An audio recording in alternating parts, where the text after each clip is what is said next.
作为华盛顿一日游的最后一站，下午5点钟，我们来到阿灵顿国家公墓。长眠在这里的是战争中阵亡的士兵，以及政治家和那些著名的有突出贡献的人。这个国家公墓有2种游览方式，一种是免费的，你可以自己在园里边步行游览；另外是一种坐游览车，在炎热的夏天腿着走几乎是不可能的任务，所以我们选择了坐游览车，每个人花费了15块钱，在导游的解说下来了解长眠在这里的士兵、名人以及这个墓园的历史。 Visited and paid their respects at the tomb of the unknown soldier. Now, as we travel through the cemetery, I'm going to be pointing out points of interest to you by directing you either to the driver's side or to the passenger side. For many of the points of interest, you won't be able to see the actual grave site, but I will certainly mention the section where our notables are buried, and in those cases where you can see the grave site, we will certainly try to describe that location so that you can identify that site as well. Now we're going to the second set of World War I dates. On either side you see large crests. There's one for the Army, the Navy, the Coast Guard, and the Marines. These are the branches of the military that were operable during World War I. The Air Force did not become a separate branch of the military until 1947, well after the end of World War I, which ended in 1919. Now these crosswalk markings that you see, note the Custis Walk steps. On the driver's side, they go up to where the Arlington House is. On the passenger side, they go down to the exit gate of Ord Wetzel. At the bottom of this particular flight of steps, near the clearing with 3 young trees, is the grave marker for Technical Sergeant Medgar Evers. He served in World War II, returned to his home state of Mississippi investigating hate crimes, including the mutilation and murder of 14-year-old Emmett Till. He was assassinated in his driveway in June of 1963, buried here in Arlington 3 days later with full military honors. Now, as you look on the passenger side, it's quite all right. As you look on the passenger side, the image of identical white marble grave markers uniformly positioned in their rows vertically, horizontally, and diagonally is the image that comes to mind for most about Arlington. These grave markers are issued free of charge to the families and organizations that lay their loved ones to rest here. In 2025, if no acquisition of land is made possible, Arlington will run out of space. Therefore, the larger markers that you see on the driver's side and throughout the cemetery are no longer permissible. Those grave markers were purchased by families and organizations of those who lay at rest here. In spring of 1963, President Kennedy made a visit here. He stood on the hill where you're about to see the flagpole, and he said that the view was so beautiful he could stay here forever. 8 months later, the president was assassinated in Dallas, Texas. That comment was brought to the attention of his widow, and that is why President Kennedy lays at rest here, and that is his home state of Massachusetts. Now we're crossing the Custis Walk steps again. If we were to go up these steps on the right-hand side, where you see some beautiful red begonias, inside of that grove, Captain Robert Todd Lincoln, eldest son of President Lincoln, only Lincoln child to survive to adulthood. He served as the Secretary of War between 1881 and 1885. The only member of President Lincoln's immediate family that is not buried in the Lincoln Family Mausoleum in Springfield, Illinois. On the passenger side, Supreme Court Justice Hill. More than 8 Supreme Court justices buried here, including Warren Burger, William Rehnquist, who were Chief Justice, Associate Justice Oliver Wendell Holmes, Jr., known as the Great Dissenter, and the Associate Justice that won 29 of the 32 cases he argued before the Supreme Court bench prior to his appointment to the Supreme Court in 1967. Associate Justice Thurgood Marshall came to our country in the American Revolutionary War from France He loved it so much he stayed, and he designed the city of Washington. Another foreign national that came to our country, he came during World War II. His grave marker is coming up on the driver's side within this grove of trees. British Field Marshal Sir John Dell, credited with helping to cement that special relationship between the United States and Great Britain during World War II. On the passenger side, we're continuing to travel through Section 2, and in Section 2 you would find Corporal George Westinghouse. He served in the United States Union Army. After his military service, his inventions went on to revolutionize the transportation industry, especially his invention of the air brake. Now, in Section 2, we also have a movie star. Farina O'Hara is buried in Section 2. Now, not because she starred in one of my favorite holiday movies, Miracle on 34th Street, but because she was married to an Air Force general, General Blair. Now, also in this section, 2 5-star admirals, William Leahy and William Halsey. On the passenger side, up on the hill, 4 large markers, one that says Chaplains on the back, which is facing us. This is Chaplains Hill. There's one marker that is a memorial to all chaplains serving our military in the 20th and 21st century, and then a marker each for the chaplains serving the Protestant, Catholic, and Jewish faith. On the driver's side, as we cross through this intersection, you're going to see a red stone gate. That is the only original entryway that is maintained in its original architectural style and structure. It is the McClellan Gate, named after General George C. McClellan, who was twice hired but then twice fired by President Lincoln. On the passenger side, in Section 7, 5-star General George C. Marshall is buried in this section. His contributions to the plan that helped redevelop Europe after World War II were honored with that plan being named for him, the Marshall Plan, for which he received the Nobel Peace Prize. He's our only Nobel laureate buried here at Arlington National Cemetery. On the driver's side, there are 3 of the 6 military who raised the flag at Iwo Jima, and in Section 12, Michael Strank, one of the Iwo Jima flag raisers, is buried in this section. Also in this section, coming up on the driver's side after this tree, there's a grave marker that says New Jersey on it, close to the road with memorial stones on it, and it is for John Bassalon, the very first Medal of Honor recipient from World War II. Now, on the passenger side, look for a grave marker with wings on it and the name Barbara Allen Rainey coming up right here. Lieutenant Commander Barbara Allen Rainey was the first female naval aviator in our military history. Tragically, she died while conducting a training mission for the Navy. She was only 33 years of age. Now, on the passenger side, we're entering Section 6. Do we have any Marines? Family of Marines, friends of Marines, or folks that just like Marines? You need to know that in Section 6, the leatherneck of all leathernecks is buried here. Lieutenant General John Lejeune, that is the family pronunciation of the name that many of us pronounce as Lejeune.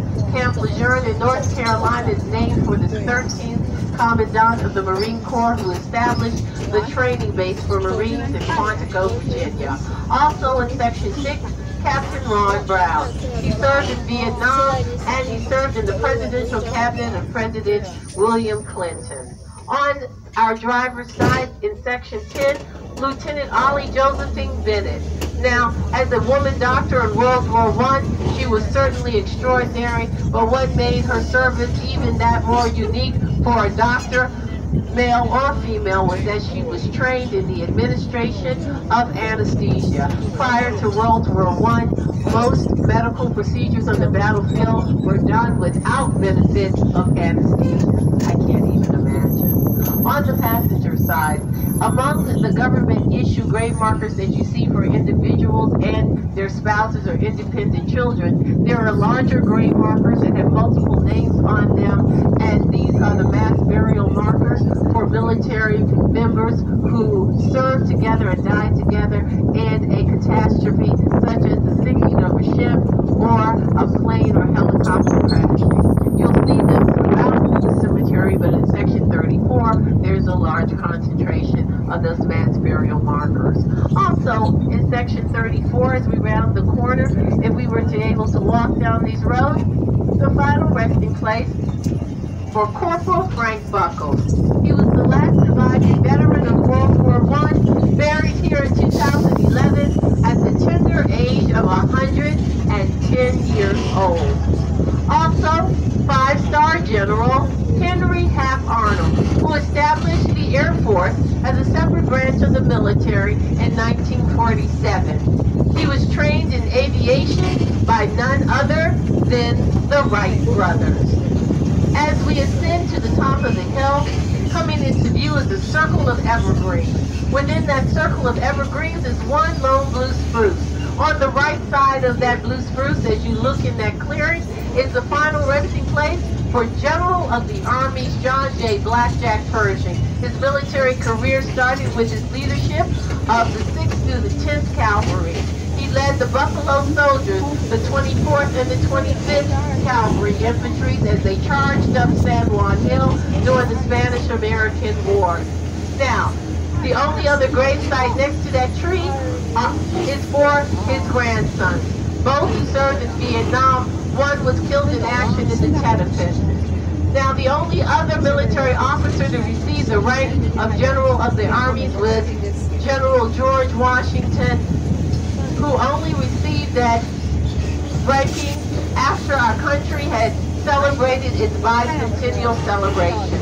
Now, as the highest-ranking military official in our military, General Pershing could have had a grave marker larger than any other grave marker you're likely to see on these premises. But his wishes were for him to have a grave marker that was the same grave marker as the soldiers he was proud to lead throughout his military history. I think that says volumes about General Pershing.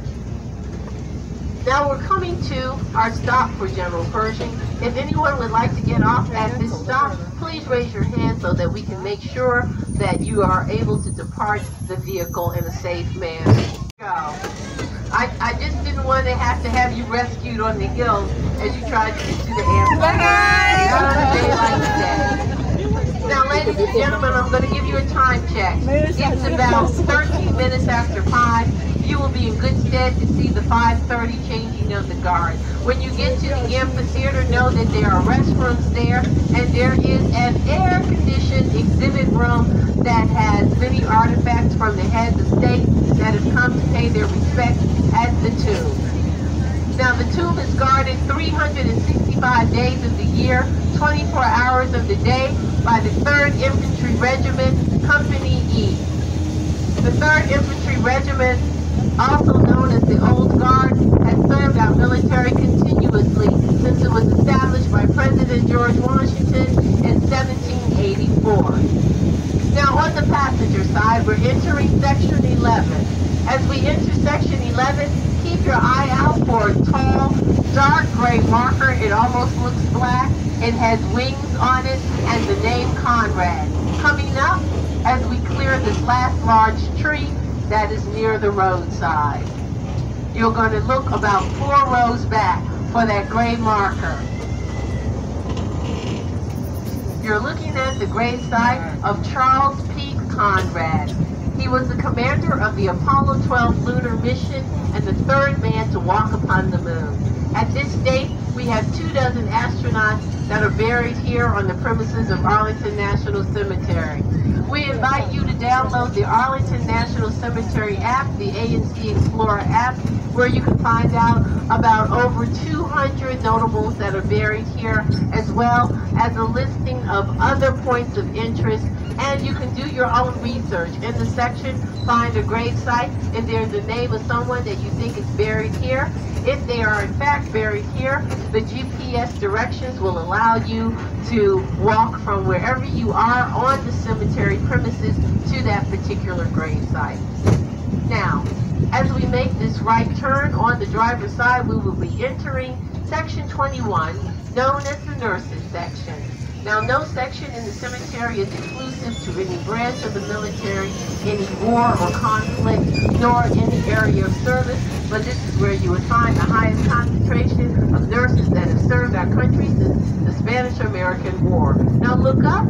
In the grove of trees, a statue of a World War I nurse wearing the uniform of her day, looking down on her fellow nurses that have served our country from the Spanish-American War up until present day. As we round the curve, you're going to see some cannons. The largest cannons were the American cannons used during the Spanish-American War. The smallest cannons, the Spanish cannons. The United States cannons had a range of 12 to 14 miles. The Spanish cannons, a range of 600 yards. You can see that war was over before it even began. Now, ladies and gentlemen, when we make our stop, directly across from where we make our stop, you're going to see a large tree. It is the only large tree with a walk path around it. Directly behind that tree is the final resting place for Audie Murphy, one of the most highly decorated military service members in our military history. He went on to have a career in the movies. Now we're coming to our stop for the amphitheater. This is where we let you off. When you finish observing the changing of the guard, you're going to walk past those steps on the same street, on the same sidewalk, and where that tram is just leaving, that's where you'll be picked up. Take the path that curves to the front of the amphitheater that's closest to the building. When you come to, as we turn here left, the structure that is behind the Canadian Cross of Sacrifice is the actual rear mast of the USS Maine that was sent to the Havana Harbor in 1898 during the Cuban uprising against the Spanish. The ship mysteriously exploded and sank, and it prompted the beginning of the Spanish-American War with the war motto, "Remember the Maine." More than 200 of the seamen that lost their lives when that ship went down are buried beneath and around that rear mast. The forward mast is located at the Naval Academy in Annapolis, Maryland. On the passenger side, ladies and gentlemen, we're going through what is the largest section of burials here at Arlington National Cemetery, which was established in the latter years of the Civil War. On the passenger side, section 13, you would find upwards of 16,000 United States Union Army soldiers buried in this section. Also in this section, the family graveyard, which contains the remains of the original owner of Arlington Plantation, George Washington Parke Custis, who inherited this property when he was 6 months old when his father died. Of course, too young to manage the affairs of this 1,100-acre plantation. At that age, he was adopted by his grandmother, Martha Washington. Martha Washington was previously married to and then widowed by a wealthy landowner by the name of Daniel Custis. When her grandson came of age, he married Mary Lee Fitzhugh. They had one child who survived to adulthood, Mariana Custis, and she married Robert E. Lee. Now, the Lees lived on this property for 30 years before he resigned his commission in the United States Army to serve the Confederacy. At that point, the Lees left this property and did not return. As we get to the intersection, before we make our turn, right after the stop sign on the passenger side, if you look down that aisle, you will see a wrought iron fence surrounding the family graveyard where the original owner of this property, George Washington Parke Custis, is buried with his wife, Mary Lee Fitzhugh.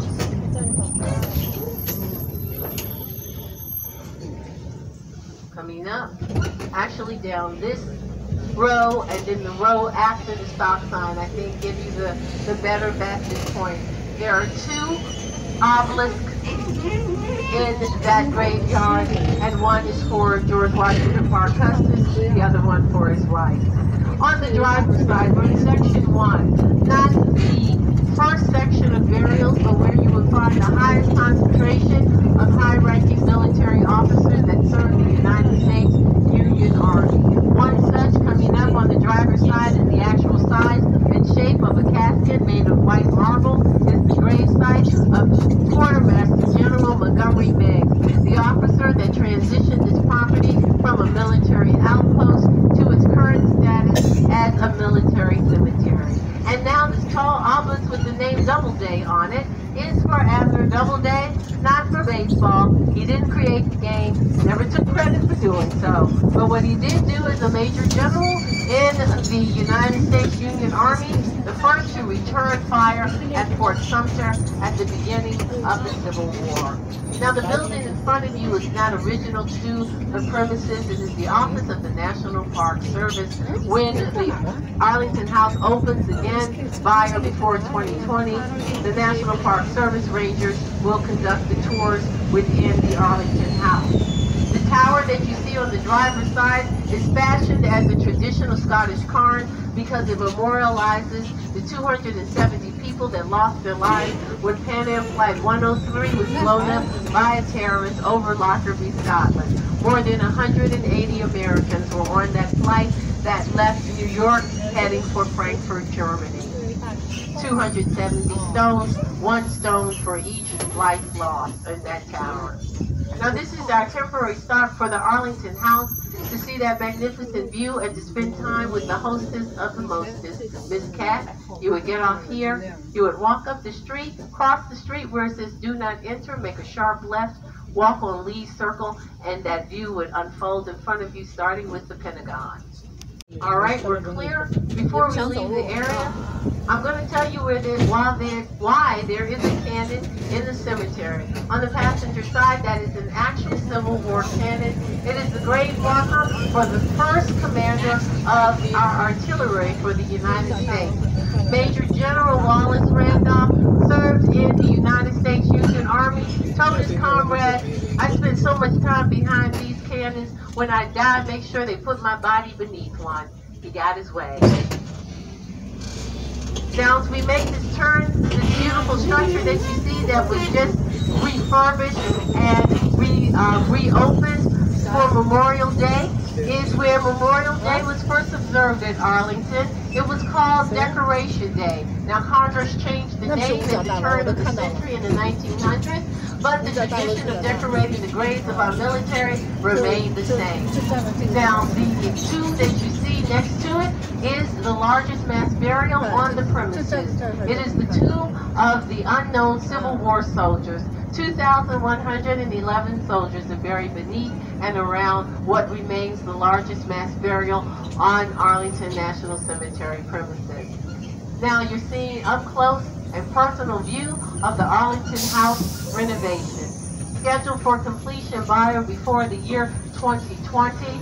The major financing of this $12.5 million project is being provided by philanthropist David Rubenstein, who also financed the renovation of the Lincoln Memorial, the Jefferson Memorial, and the new wing of the Kennedy Center of the Performing Arts.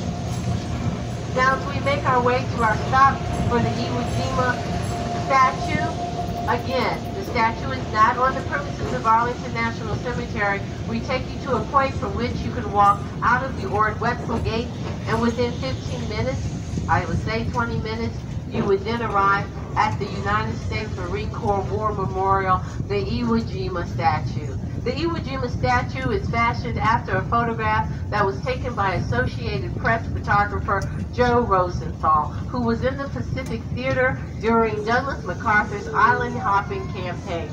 Now, when 80,000 soldiers landed on that tiny island off of the coast of Japan, it was a battle that waged on for 5 weeks, but in the first 5 days, the high ground of Mount Suribachi was captured by the Allied forces, and the United States flag was planted on Mount Suribachi.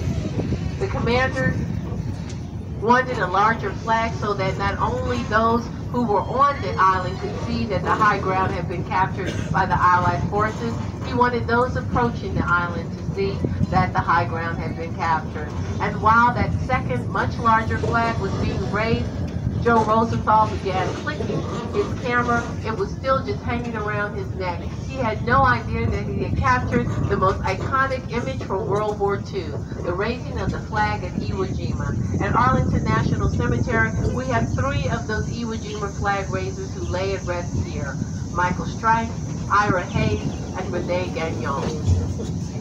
Now, Joe Rosenthal won a Pulitzer Prize for that image, and that photograph is the model for the largest bronze statue in the world. It is 100 tons of bronze that sits on 700 tons of concrete.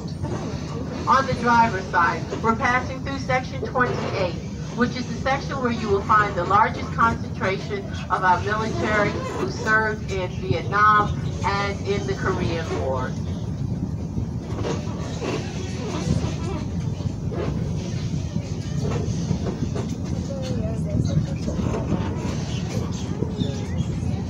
Now, on the driver's side, we're passing through section 43. But I want you to keep your eyes open as we come to a point where you can see over the crest of section 43. You'll see a cottage that sits on a hill that's a little farther away. And that is section 27. Section 27 is where the first military funeral took place for Private William Christman. Now, Private William Christman enlisted in the United States Union Army, but he never saw a day in battle because he died of measles. In the first 2 years of the Civil War, more soldiers on both sides of that war died of disease than on the battlefield. Of course, as we know from our history, that was dramatically changed in the latter years of the Civil War. Also in section 27, you will see the gravesite of soldiers with their name rights and the initials USCT, and that stands for U.S. Colored Troops. Prior to World War I, the majority of the soldiers of African American descent that served our country were buried in section 27. Also in section 27, we have the remains of upwards of 6 of the members of the Massachusetts Volunteer Infantry and U.S. Colored Troop that was immortalized in the movie Glory, starring Denzel Washington and Matthew Broderick. Now we're coming to our stop for Iwo Jima. On the driver's side, you may be able to see a footpath. That footpath will lead you out of Arlington National Cemetery through the Ord-Wetzel gates, and within about a 15-minute walk. How was the walk? 30,000 who were buried here. And we are only the 8th largest military cemetery in the country. Calverton, New York Military Cemetery has over 600,000 that are buried there. Now, ladies and gentlemen, we're heading back to the Welcome Center. Before we do go back to the Welcome Center, we're going to pause in front of the gravesite of the very first president that was buried in Arlington National Cemetery in March of 1930. He served as our 27th president. He also served as the 10th Chief Justice of the Supreme Court, the only government leader to lead 2 of the 3 branches of our federal government. And in local sports history, and some credit him with national sports history as well, he's the president that gave us the 7th inning stretch. On the passenger side, you're going to see a set of steps. Look up that path. At the end of that path, a tall brown obelisk with an ornate headdress on it is the final resting place for President William Howard Taft, who, by the way, said he much rather preferred being Chief Justice of the Supreme Court than being President of the United States. Now, in terms of his sports history, he was attending a baseball game in Washington, D.C.'s Griffin Stadium while he was president, and between the top and the bottom of the 7th inning, President Taft, who, shall we say, was a very healthy president, he weighed upward of 400 pounds. We imagined those stadium seats got a little snug on him, so he stood up to stretch. And what do when you're in the presence of the President of the United States and he stands up? You stand up. And everybody in Griffin Stadium stood up, since we have our 7th inning stretch. Now, ladies and gentlemen, no tour here at Arlington National Cemetery is complete until we have the honor and the privilege of acknowledging our active military, our veterans, and the families of our military. If you are stuck, please raise your hand so we can give you a round of appreciation and applause for your service, your sacrifice, and your military service. All right, don't be shy. You face bullets and enemies. Not time to be shy now. Thank you. Because because of your service, your sacrifice, and that of your family, we live in a country that has rights and freedoms that many around the world can only hope for. On behalf of our driver, Jamia, my name is Beverly. It's been my pleasure to serve as your tour narrator and a point of personal pride because my granddad, he's buried right down the street. He served in World War I. He died before I was born, but he's buried with his wife, my grandmother, and through my grandma, I learned that my granddad was a great man serving a great nation. Now, when we come to a full stop, we have red silk poppy. The red poppy was popularized after World War I for its resilience and its ability to thrive amongst all the death and devastation of World War I, a symbol of military perseverance, service, and sacrifice. Please take a red poppy not only for yourself, but for those that you know back home in your family and in your community that are part of the military tradition of our country. Thank you again for taking the time to come to Arlington National Cemetery on this rather warm day to honor, remember, and explore. I'll have your posse for you on the sidewalk.